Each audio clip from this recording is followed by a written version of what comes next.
Often when I'm on hikes, I think about me whenever I was a caregiver. And I often think about things that I wish someone would have said to me while I was a caregiver.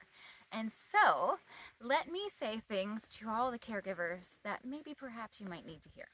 One, I know whenever you're seeing somebody who needs your care suffer with what they're suffering through, especially if they have ALS, if they have cancer, if they're just advanced in whatever illness it feels as if your needs are so small compared to theirs. But I can promise you, your needs are just as big as theirs, and getting them met is just as important, because ignoring the fact that you also need care and that you also need love only makes caregiving harder. And if you can just allow people to pour the same goodness onto you that you're pouring into your person, your cup won't be as empty. Take it from me. I wish I would have done that. Two, your anger is okay and valid, and it's sacred, and it doesn't make you a bad person. You're allowed to be angry. And stopping yourself from feeling angry only makes you swallow it to the point where you might eventually explode. If that does happen, there's no need to be in a shame spiral.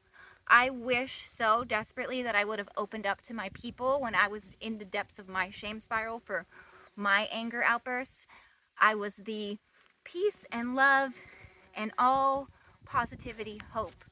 And then I became a caregiver and realized that I also have monsters inside of me, just like we all do, and I had to come face to face with them. And instead of actually getting help to manage it, I tried to manage it all by myself while also trying to shame it away, which does not work.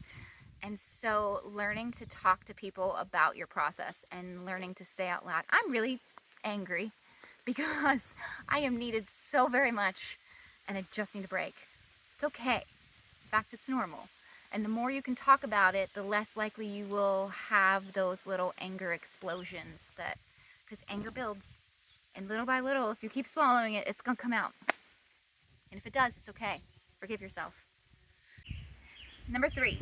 So I do know that caregiving fatigue is becoming something that's a lot more spoken about, where you just run out of that ability to care, right? Because you've just given all of your care away. And it's that feeling of, if one more thing happens and I have to care about it and deal with it, I just might fall over and end life.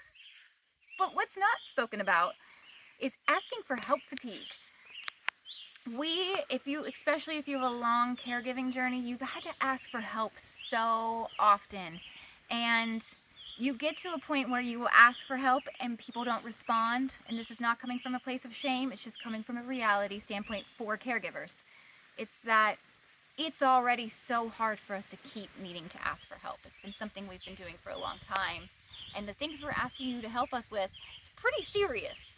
You know, I was asking people to come hold Steve's very stiff body while I was cleaning a wound and cleaning up poop. Like, that's not just your day-to-day, like, we come help paint a room, right? It's a very different thing. And so when you start to get told no or just not responded to, you tend to start internalizing that and feeling like that means you have to do it all yourself. You don't. And I can promise you, if I hadn't gotten to the point where I shut down from asking for more help, I would have been in a healthier place my whole caregiving journey, as well as after caregiving. Because I got so beat down with having to ask for help so much, I stopped. Unless it was absolutely necessary. I hurt my back, I hurt my soul, I hurt my nervous system, I hurt Steve, because I tried to do it all by myself, and I never should have done that. No one should have to do it all by themselves. So just know that if one person says no, keep asking. And the embarrassment that kind of comes with needing help, it's better than what comes from not getting help. There's way more, but those are my top 3. And most importantly, I want to say is that even if you sort of feel like you lost who you were because your entire identity became wrapped into being a caregiver, that's okay. You will eventually find yourself again. It's a little bit of a rebirth. When you lose your person, it's so bittersweet, because the bitter is like, you don't want to lose your person. You genuinely want to will them to live forever. But also, how sustainable is that for you? And so when they do pass, you finally feel that sense of peace that's a little uncomfortable at first, but eventually it absorbs into your being, and you realize that you are worthy of the peace, and that the person that you took care of would want more than anything for you to soak that up, for you to process the grief, process the trauma, and then heal and find joy again and going and doing things that you really, really love that make you find that purpose of life again. They would want that. And so never, ever, ever lose sight on the fact that the people we're caring about want us to then put all that same energy we put into them into us post-caregiving.